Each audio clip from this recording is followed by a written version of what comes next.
Assalamualaikum warahmatullahi wabarakatuh. Selamat siang sahabat asik. Masih bersama dengan saya Nidayanti di Bincang Asik. Tentunya saya di sini tidak akan sendirian. Di sini saya akan menghadirkan dua narasumber. Yang pertama ada Kak Megi dan yang kedua ada Kak Zakiatul Daroja. Tentu saja kita akan membahas soal hal yang begitu menarik, tentunya di kalangan mulai dari kalangan remaja maupun di kalangan dewasa. Yaitu tentang aplikasi TikTok, di mana aplikasi ini pada awalnya ditolak oleh masyarakat Indonesia yang awalnya mempunyai pandangan negatif, di mana aplikasi ini membawa dampak bagi kaum muda. Pada dampaknya ini dampak negatif. Di sini saya akan membahas dampak dari aplikasi TikTok pada tahun-tahun terakhir ini.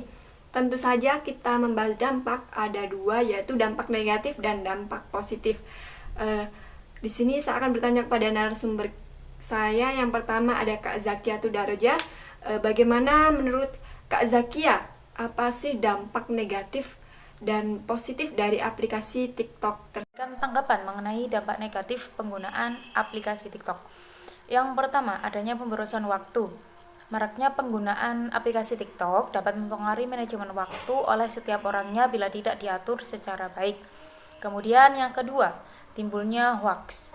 Gaya bercerita dan informasi yang dibagikan setiap individu dalam aplikasi ini dapat dengan mudah menimbulkan hoax karena belum jelas sumber dan keabsahannya, yang berakibat banyak informasi belum diketahui akan kebenarannya. Pemicu pembanding kehidupan sosial dan ekonomi di masyarakat menjadi kedudukan yang nomor 3, di mana adanya konten yang memperlihatkan perbedaan kehidupan sosial dan ekonomi menjadikan TikTok sebagai media untuk eksis dan memperlihatkan perbedaan status di masyarakat, yang dapat menimbulkan kecemburuan sosial kepada beberapa orang. Yang keempat, aplikasi yang belum ramah kepada kalangan anak di bawah umur. Konten yang beraneka ragam dan pengguna aplikasi TikTok dari berbagai kalangan, tidak terkecuali anak kecil, menimbulkan potensi kepada anak kecil untuk melihat konten vulgar dan berbau hedonisme di TikTok secara bebas yang belum sesuai dengan umur mereka. Kemudian menjadi sebuah media bullying dan sarkasme menjadi kedudukan nomor 5. Banyak konten di TikTok menyajikan orang-orang yang saling berbalas kata-kata sarkasme untuk menunjukkan rasa tidak suka kepada orang lain. Hal ini dapat menyebabkan penggunaan kata yang tidak baik, dapat dicontoh oleh banyak orang, dan timbulnya bullying di masyarakat yang menganggapnya menjadi hal yang biasa. Kemudian, selain dampak negatif, TikTok juga memiliki dampak positif. Yang pertama, banyaknya edukasi baru dan luas yang didapatkan. Kemudian yang kedua, tubuh menjadi banyak gerak. Karena apa? Karena aplikasi TikTok kebanyakan kontennya adalah menari dan joget dengan iringan lagu. Hal ini mengiring setiap orang yang hanya di rumah selama masa pandemi menjadi rajin bergerak dan dapat menjadi media hiburan dan penghilang stres. Yang ketiga, berkembangnya inovasi, pengetahuan, dan skill dalam pembuatan sebuah konten agar menarik dan banyak dilihat. Dibutuhkan semangat, kreativitas, dan inovasi yang dilatih dengan mempelajari dan mengembangkan skill. Hal ini dapat meningkatkan beragam skill dan inovasi. Saat ini, setiap orangnya mulai berani untuk menunjukkan kemampuannya di dalam konten TikTok. Timbulnya semangat berkompetisi dan tampil di depan umum. Iya, baik sekali. Terima kasih atas tanggapan dari Kak Zakia.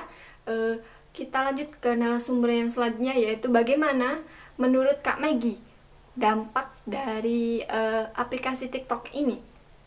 Dampak yang dihasilkan dari aplikasi TikTok kepada remaja, khususnya dampak teknologi informasi dan komunikasi dari segi positif maupun segi negatif.